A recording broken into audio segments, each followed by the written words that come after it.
네, 우리 보좌의 축복을 누리는 언약기도 기도함으로 오늘 아침 예배 시작하겠습니다. 우리 함께 기도하겠습니다. 살아계신 하나님 아버지 감사합니다.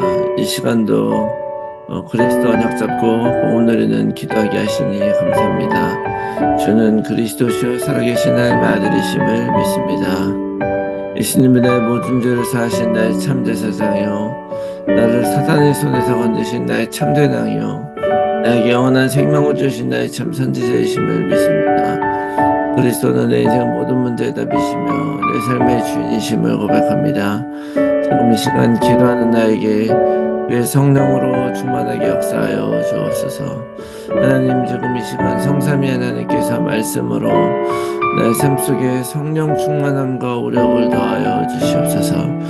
말씀을 선포하시는 성부 하나님, 그 구원의 말씀을 성취하시는 성자 그리스도 예수님, 말씀으로 나와 함께 하시는 성령 하나님이 영력, 지력, 체력, 경제력, 인력으로 충만하게 하사 237 나라 5천 종족을 살리게 하옵소서. 하나님, 지금 이 시간 기도를 통하여 내 안에 7망대, 7여정, 7이정표가 세워지게 하옵소서. 오직 성령의 충만함을 입어 세상의 그 어떤 곳에도 흔들리지 않게 하시고 오직 성령의 능력으로 그 어떤 사단의 시험에도 넘어지지 않게 하옵소서. 오직 성령의 인도를 받아 하나님께서 원하시는 길을 오늘도 걸어가게 하옵소서. 오늘도 언약 잡고 기도하는 우리들에게 최고의 축복을 부어주시고 축복을 볼 수 있는 영안과 믿음을 허락하여 주시옵소서. 하나님, 자녀의 기도를 반드시 응답하시며 성령으로 역사하실 줄 믿습니다. 이 모든 말씀을 예수 그리스도의 이름으로 기도합니다. 아멘. 우리 찬송가 218장으로 함께 찬송하겠습니다. 218장입니다.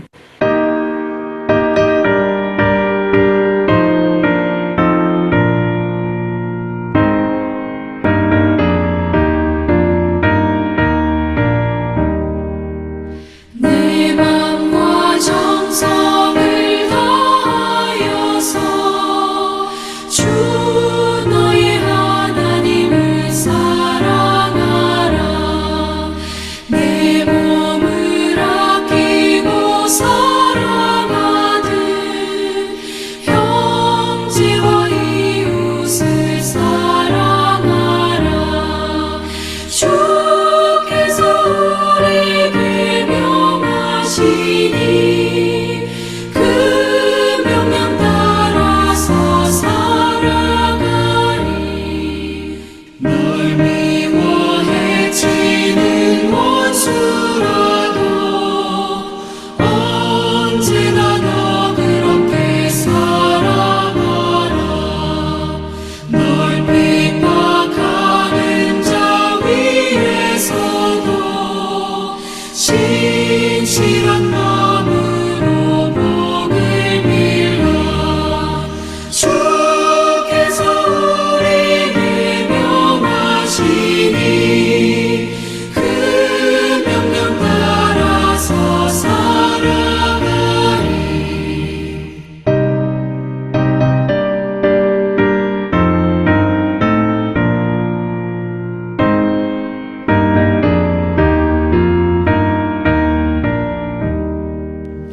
나 항상 주님을 멀리하고 형제를 사랑하지 못하였다.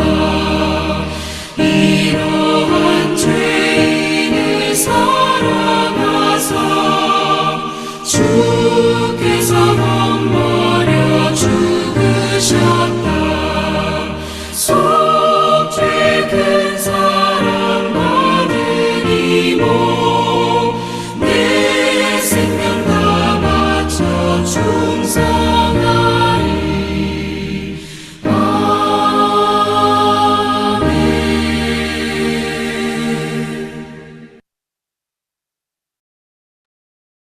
아멘. 네, 오늘 아침 하나님께서 주시는 말씀 디모데전서 5장 1절에서 16절 말씀입니다. 디모데전서 5장 1절에서 16절 제가 읽겠습니다. 늙은이를 꾸짖지 말고 권하되 아버지에게 하듯 하며 젊은이에게 형제에게 하듯 하고 늙은 여자에게는 어머니에게 하듯 하며 젊은 여자에게는 온전히 깨끗함으로 자매에게 하듯 하라. 참 과부인 과부를 존대하라. 만일 어떤 과부에게 자녀나 손자들이 있거든 그들로 먼저 자기 집에서 효를 행하여 부모에게 보답하기를 배우게 하라. 이것이 하나님 앞에 받으실 만한 것이니라. 참 과부로서 외로운 자는 하나님께 소망을 두어 주야로 항상 간구와 기도를 하거니와 향락을 좋아하는 자는 살았으나 죽었느니라. 내가 또한 이것을 명하여 그들로 책망받을 것이 없게 하라. 누구든지 자기 친족, 특히 자기 가족을 돌보지 아니하면 믿음을 배반한 자요 불신자보다 더 악한 자니라. 과부로 명부에 올릴 자는 나이가 60이 덜 되지 아니하고 한 남편의 아내였던 자로서 선한 행실에 증거가 있어 혹은 자녀를 양육하며 혹은 나그네를 대접하며 혹은 성도들의 발을 씻으며 혹은 환난 당한 자들을 구제하며 혹은 모든 선한 일을 행하는 자라야 할 것이요 젊은 과부는 올리지 말지니 이는 정욕으로 그리스도를 배반할 때에 시집가고자 함이니 처음 믿음을 저버렸으므로 정죄를 받느니라. 또 그들은 게으름을 익혀 집집으로 돌아다니고 게으를 뿐 아니라 쓸데없는 말을 하며 일을 만들며 마땅히 아니할 말을 하나니 그러므로 젊은이는 시집가서 아이를 낳고 집을 다스리고 대적에게 비방할 기회를 조금도 주지 말기를 원하노라. 이미 사탄에게 돌아간 자들도 있도다. 만일 믿는 여자에게 과부 친척이 있거든 자기가 도와주고 교회가 짐지지 않게 하라. 이는 참 과부를 도와주게 하려 함이라. 아멘. 할렐루야. 새로운 하루가 시작이 되었습니다. 이번 주간은 이제 고난 주간이고, 예수님이 우리를 위해 오셨고, 우리를 구원하기 위해서 무엇을 하셨는가를 묵상하는 주간입니다. 예수님이 피 흘려 십자가 달리시고 죽기까지 하나님의 뜻에 순종하여서 바로 우리들을 구원해 주셨죠. 그러므로 우리가 바라보는 이 십자가에는 두 가지의 의미가 담겨져 있습니다. 십자가 죽음의 그 고통이 크고 클수록 바로 우리들의 죄가 그렇게 크고 중한 것이구나라는 것을 봐야 될 것이고, 그럼에도 불구하고 그와 동시에 그 상상할 수조차 없는 고통과 버거운 그 삶의 값을, 그 죄값을 하나님께서 나를 살리기 위해서 기꺼이 지불하셨구나 라고 하는 것을 여러분 기억하시기 바랍니다. 그것이 바로 내 인생의 가치고 내 인생의 값임을 누려야 할 것이며, 그러기 위해서 우리가 늘 예수님이 내 구주요 그리스도가 되셨음을 고백하며 나아가기를 바랍니다. 그런 의미에서 오늘도 예수님은 그리스도 모든 문제 해결자이시며 우리와 함께 하시는 임마누엘 하나님이심을 믿습니다. 자, 우리가 디모데전서를 계속 보고 있는데요. 특히 5장에서는 특별히 교회 안에서 만나는 그 교인들, 특별히 노인들과 청년들, 과부들을 어떻게 할 것인가 하는 것을 말하고 있어요. 재미난 것은 오늘 1절과 2절에 보니까 어, 뭐라고 하냐면 늙은이를 꾸짖지 말고 권하고 아버지에게 하듯 하고 젊은이에게는 형제 하듯 하고 늙은 여자는 어머니에게 하듯 하고 젊은 여자는 온전히 깨끗함으로 자매에게 하듯 하라. 이런 얘기를 하고 있어요. 교회 안에 연세가 있으신 남녀 어르신들과 또 젊은 남성, 여성들만 있는 것이 아닐 텐데, 특별히 이들에게 함부로 대하지 말고 나의 부모님처럼 형제 자매처럼 대하라. 이렇게 말한 이유가 뭐겠습니까? 아무래도, 사실 자기의 부모가 아닌 경우에 이제 나이가 많으신 분들은, 실수를 할 수밖에 없게 되죠. 또, 뭐, 그 당시에 이 상황은 오늘날처럼 어른들을 공경을 한다거나 또는 사회적으로 어떤 아이들을 귀하게 여긴다거나 하는 그런 사회적인 규범들이 있지 않은 때였기 때문에 사실은 굉장히 함부로 대할 수 있는 그런 사회였죠. 또, 어, 좀 노인이 되게 되면은 점점 고집도 세지고 또 특별히 살아온 시대가 과거였기 때문에 현재와 맞지 않는 그런 말을 때로 많이 할 때가 있고 그런 경우들을 많이 볼 수가 있죠. 특별히 이제 무엇보다도 디모데가 목회를 하는 데 있어서 이제 노인들이 만약에 있는데 그런 노인들이 이런 간섭과 또 이런 여러 가지 참견을 할 수가 있고 그렇게 될 수가 있는데 그런 것들이 문제가 될 수 있었을 것입니다. 그래서 그거 이제 노인들뿐만이 아니라 젊은 세대들 남성이나 여성에 관없이 어른들 눈으로 보기에는 도덕이 무너지는 것 같고 문제가 많아 보이는 것 같기 때문에 또 자꾸 잔소리하게 되고 또 잔소리 하다가 안 되면 낙인을 찍게 되고 그런 일들이 많이 있게 되는 거죠. 지금 생각을 해보면 제가 이제 젊을 때는 젊은 사람들 뭐 오렌지족이라고도 하고 X세대라 그래가지고 이 사람들은 완전 사회적인 그런 일탈을 꿈꾼다 막 그랬었거든요. 그런데 제가 이제 나이를 먹고 이렇게 되고 나서 X세대가 지나고 나서 지금은 뭐 MZ세대라고 하잖아요. MZ세대 같은 경우를 보면 지금 우리가 상상할 수 없는 또 다른 어떤 새로운 모습을 보여주고 있는 거예요. 이렇게 변해가죠. 그런데 중요한 것은 그렇게 사람들이 이상하고 좀 여러 가지로 문제가 있는 것 같아 보인다 할지라도 결국 가볍게 여기거나 함부로 잔소리하거나 잔소리 뭐라고 하지 말고 가족처럼 생각하라는 거예요. 동일하게 내 가족처럼 사랑해라. 하나님이 우리에게 주신 율법의 핵심 내용은 하나님을 사랑하고 이웃을 내 몸과 같이 사랑하는 거잖아요. 성경에 보면 교회를 가족으로 표현을 하기도 합니다. 왜냐하면 이 가족과 같은 그런 원리로 작용을 해야 된다는 거예요. 근데 가족은 어떠냐? 사랑의 다스림으로 다스려지는 것이죠. 분명 가족 안에도 위계가 있고 또 질서가 있고 또 지켜야 될 예의들이 있는 거예요. 그런데 그런 모든 것들이 있지만 가족은 다른 것들이 우선순위가 되는 게 아니라 서로 사랑으로 가족을 세워주는 것이 우선순위가 되고 있는 것이잖아요. 예를 들어서 뭐 청소하지 않는 사람은 밥을 주지 않는다. 뭐 이런 법을 세웠다고 치면 가족 안에서는 그런 것들을 지켜야 되죠. 청소하지 않으면 밥을 굶기기도 하고 이럴 수가 있는데 예를 들어서 그 사람이 몸이 아파서 청소하지 못했어요. 그러면은 세상의 법은 어떤 조건과 상황에 상관없이 법이 최우선이 되지만 가족은 그렇지가 않은 거예요. 어느 부모가 몸이 아파서 청소하지 못한 사람에게 너는 미안해. 이건 법이기 때문에 지켜야 돼. 그리고 아픈 사람에게 밥도 안 주고 그렇게 놔두겠습니까? 그러지 않죠. 어, 분명한 것은 밥을 굶기기 위해서 또 청소를 시키기 위해서 이렇게 하는 것이 아니라 자신이 할 일을 할 수 있게 도와주기 위해서 그렇게 하는 것이 가족 안에 있는 그런 사랑의 원리잖아요. 마찬가지로 우리 교회도 바로 우리가 교회 안에서 어떤 교인으로 살고 전도자로 산다고 하는 것은 나는 내가 전도자로 살 의무를 다하는 거야 하는 의무를 책임 다하기 위한 것이 아니라 바로 내가 이웃을 살리고 복음을 전해서 그를 살리기 위한 그런 목적이 우선순위 된다는 것을 여러분 기억하시기 바랍니다. 그래서 이런 것들을 딱 보면은 이런 것들이 꼭 교회 안에서만 그래야 되는 것이냐라고 하는 것이 아니라 그리스도인으로서 우리 또 교회라는 것은 결국 어떤 단체나 기관이 아니라 바로 우리 한 사람 한 사람이 교회잖아요. 그러니까 우리 스스로가 내가 만나는 모든 사람들을 이렇게 대할 수가 있다면 정말 사랑의 마음으로 대하고 그들의 우선순위가 무엇인가 내가 무엇을 해야 될 것을 알고서 대할 수 있다면 우리는 정말 영향력을 끼칠 수 있는 그런 그리스도인이 될 것이라고 믿고 그런 교회가 될 때 세상 속에서 교회는 가치를 갖게 되는 것이라고 믿습니다.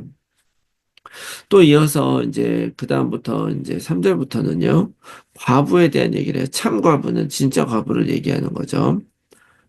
가짜로 과부인 척 하는 사람이 아니고 진짜 과부, 남편이 죽어서 아무것도 할 수 없는 그런 사회. 초대교회 당시에는 과부들에 대한 책임을 지는 것이 진심이었어요. 왜냐하면 과부들이야말로 진정한 사회적 약자였기 때문에 그렇습니다. 여성이기도 했지만 여성의 삶은 남성에게 족속 다 이렇게 종속되어 있어요. 오늘날에도 보면 이슬람교 국가들 이렇게 보면 그게 과거의 전통으로부터 오는 건데 보면은 여성이 참 남성 중심의 사회 속에서 여성이 참 어렵게 살잖아요.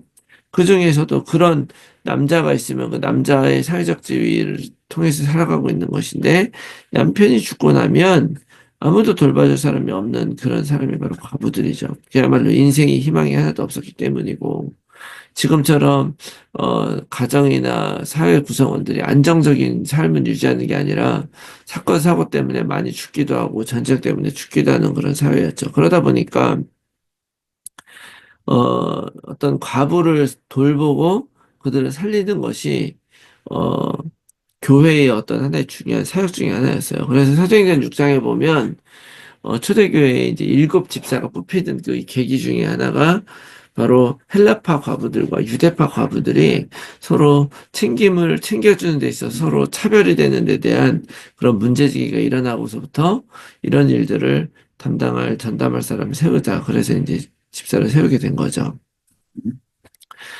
자, 그러다 보니까 이제 그거에 대한 부작용도 있었어요. 교회 과부로 등록이 되면 교회가 도와주고 먹을 것도 주니까 그걸 악의적으로 이용을 했던 것이죠. 그런데 과부라고 해서 무조건 되는 것이 아니라 정확하게 그 원리를 세워라라고 얘기를 하는 것입니다. 말하자면 과부가 있는데 그 과부의 자녀들이 있다. 그럼 그 자녀들이 그 과부를 섬길 수 있도록, 그래서 책임질 수 있도록, 그리고 교회가 떠맡지 않도록 해야 된다. 그리고 또 뭐 예를 들어서 60세 넘고 정말로 연로하고 정말 오갈 데 없는 그런 사람들을 돌봐야지, 60세가 안 되고 젊은 과부들은 언제라도 또 재혼을 할 수가 있기 때문에 그런 사람들은 젊어서 자기가 자기 일을 하면서 자기 삶을 살 수 있도록 다시 영위할 수 있도록 도와줘라라고 얘기를 하는 것이고, 또 믿는 과부들 중에 친척들이 있으면 친척들이 좀 돌볼 수 있도록 해서 교회가 짐을 지지 않게 하라는 거죠. 왜 이렇게 하냐면 어, 교회는 사실은 내 어떤 그 자격으로, 어, 내 자신의 권리를 주장하는 그런 곳이 아니라 진짜 도움이 필요한 사람들을 제대로 도울 수 있기 위해서 과부들을 등록시켜서 돕는 거거든요. 자, 중요한 것은 이러한 것들을 오늘날 교회에 또 나의 삶에 어떻게 적용을 하느냐는 거예요. 뭐 지금은 과부들을 이렇게 돌보는 그런 게 아니라 국가가 그런 일을 하고 있는데, 더 중요한 것은 여기서 우리가 발견하는 것은 그런 거예요. 우리가 교회로서 하나님의 일을 할 때 우선순위를 정하고 무엇을 하고 있는지를 잃어버리면 정말 여러 가지 상황과 속이는 사람들 때문에 우리들이 너무나 흔들리고 넘어질 수밖에 없다는 거죠. 실제로 우리들의 삶에도 복음이라는 언약이라는 중요한 기준들이 있고, 그것은 분명히 나의 인생을 살리는 인생으로 만들려는 하나님의 뜻이 있다는 거예요. 그런데 여러 가지 사단 마귀는 그런 우리들의 어떤 그런 일들을 막 방해하고 흐트러 놓게 되는 거죠. 세상적인 논리로 여기저기 휩쓸리게 하고 넘어뜨리게 하는 거죠.